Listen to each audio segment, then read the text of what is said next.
back to another video from HSTV, and in today's video we are going to be looking at how you as a medicine applicant can write the best personal statement ever. So if you're excited, stay tuned and hopefully I'm able to give you some good advice and my top tips on how you can get into med school with a powerful, amazing personal statement. So if you're new to the channel, I am a first year medical student at the University of Edinburgh, and so recently I had to go through the whole medicine application process, including the painful part about writing my personal statement. So this is why you should listen to me and not think I'm just a random girl on YouTube giving you pointless advice. So I want to talk about this in a few different segments, and I will try to leave some timestamps in the description to help you guys out. The first part I just want to say before I talk about anything is that a personal statement is about you. It's personal for a reason. So it's all about why you want to do medicine, why are you passionate, why should you as an applicant be accepted into medical school.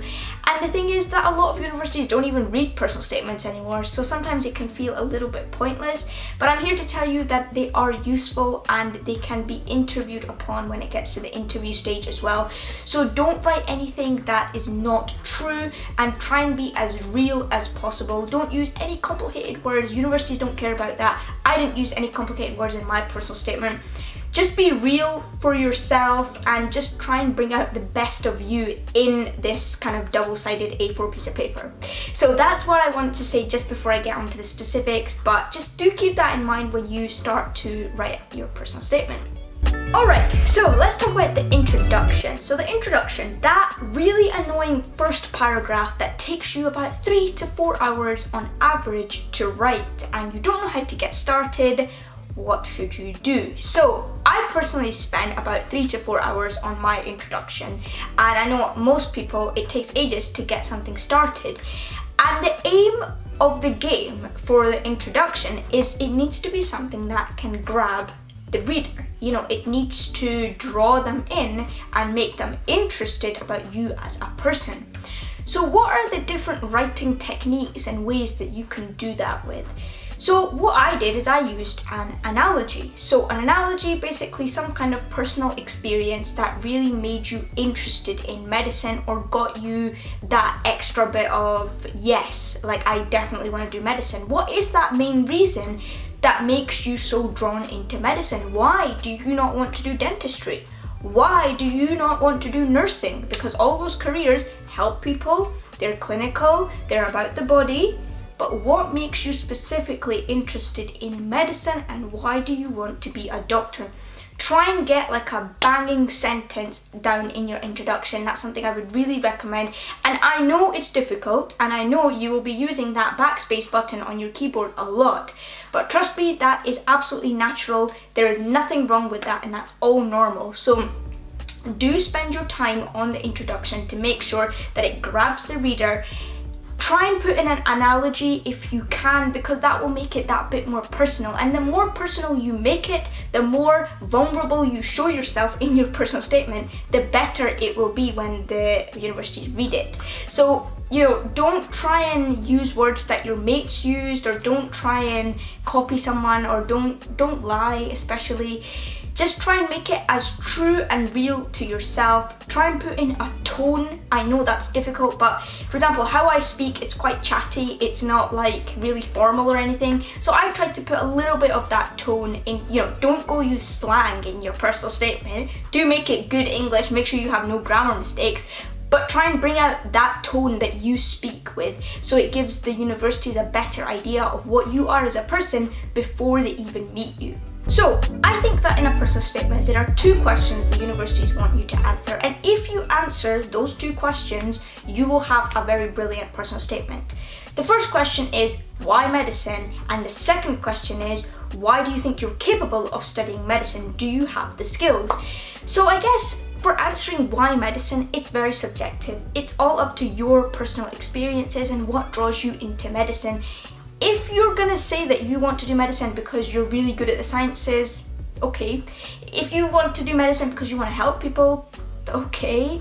And if you want to do medicine because you're interested in science, then, you know, that's okay. But these are 3 very common reasons that students give. So you can see that you wouldn't be standing out, and maybe it is that is your reason for wanting to do medicine.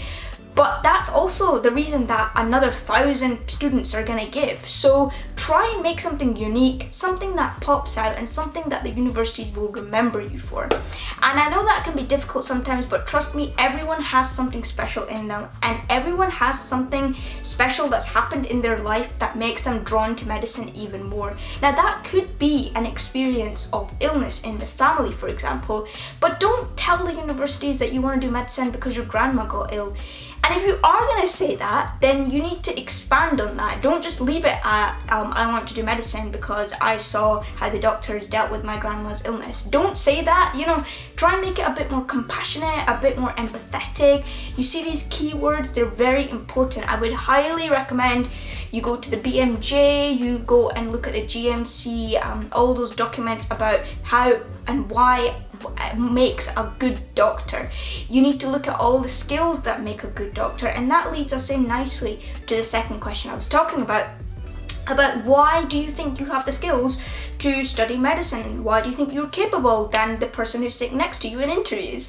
So I guess for this question, you need to bring in the keywords like teamwork, leadership, compassionate, empathetic.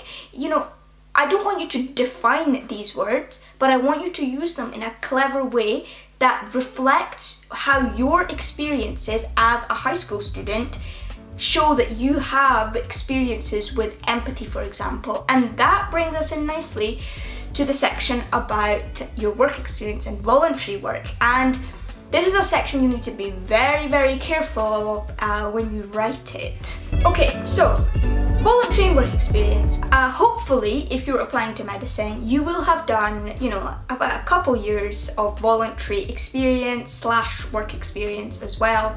And you've got some kind of good grasp on what it means to be a good doctor. Now, that doesn't mean that you have to have work experience in hospitals. You can have work experience in pharmacies, or you can do voluntary work in care homes, for example.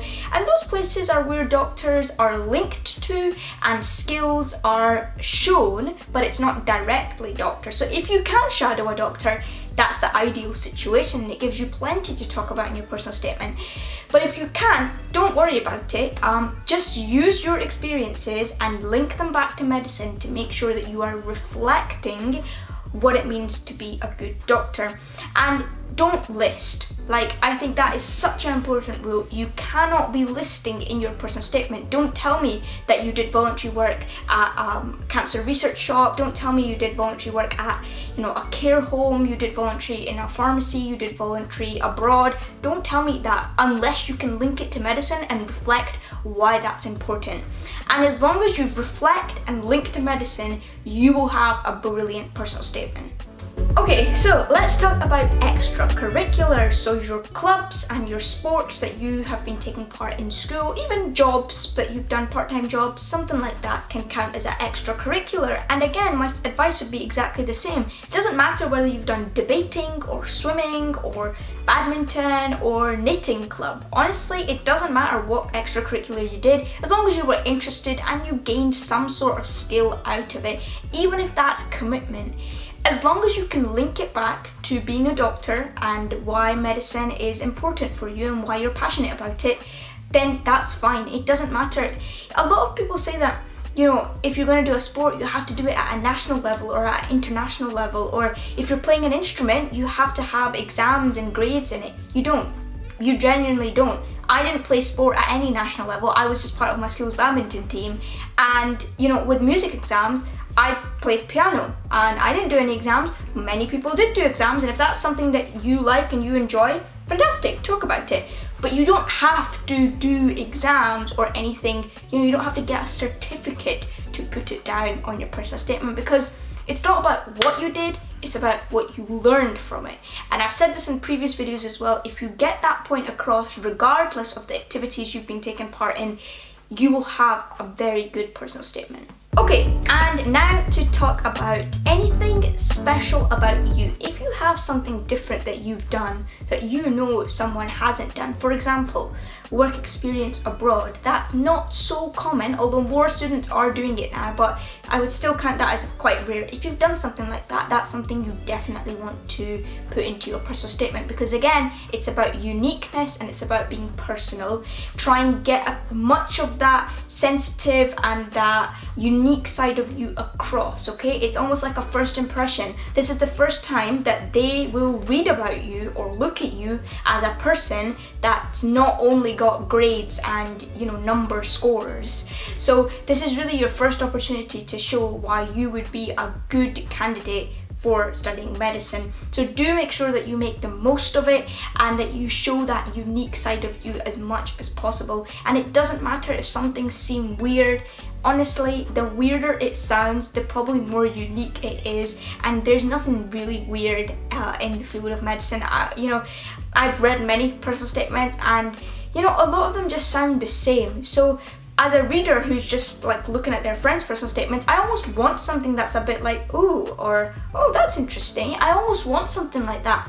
So if you're going to say that you play video games and you link that to manual dexterity, as I did, then I know that sounds weird, but genuinely, like, that's interesting and that's something that not everyone will write. So put in that weird stuff because they want to see that personality side of you. So now, lastly, talking about the conclusion. So again, this is the paragraph that's also going to take you a little while to get right. But once again, I would highly recommend that you link it back somehow to your introduction, because it's always nice to get that full circle feel in a piece of writing. And, you know, do try and end with some kind of banging sentence again, so it leaves the reader with a nice impression of you. And I know that these things are so easy to say, like, what does impression even mean? But it will mean what it does to you. And, you know, whatever that means to you, put it down on the paper. Don't be afraid to not show your side, because the thing with medicine is, I think a lot of high school students get very caught up with grades and scores and marks and A's and B's, and it's just it's not a nice process, is what I would say. And the personal statement is that kind of way of showing your personality, because medicine is not about numbers or grades. Like, there's a lot of studying, completely agree with that, and yeah, it is important to do well, but it's more important to see that you're interested and that you're compassionate and you've got that lovely personality that when a patient walks through your door, you want to be that person who's there to listen to them. So personal statements are a brilliant way to do that, and interviews are an even more brilliant way. So do go check out the interview videos as well. I highly recommend them. And yeah, I mean, going back to conclusion, again, just try and get the best of you in there, and hopefully you have a really nice, well-rounded personal statement that the universities will remember you for. And that is all, guys. That's my top tips on writing a personal statement. I know that it's not easy, I have been there, but trust me, once you have that and you read over it after a couple years, you will really laugh at yourself, because it will sound really cringy. The amount of times that you're trying to sell yourself in this medicine application process is really quite funny and a little bit sad as well. But do make sure that you try and show the universities as much as possible why you are a better applicant than the person sitting next to you. And if you have any questions about your personal statement, anything you're not sure of, please do leave it in the comments, or follow me on the HSTV Instagram at HSTV Official. I will leave everything in the description. I hope that this has helped you and reassured you that personal statements don't need to be anything rigid. They don't have boundaries or rules. It's all up to you. Make it as unique, personal and weird as possible. And on that note, I shall leave you to write your personal statement. Good luck, and I hope it all goes well. Goodbye.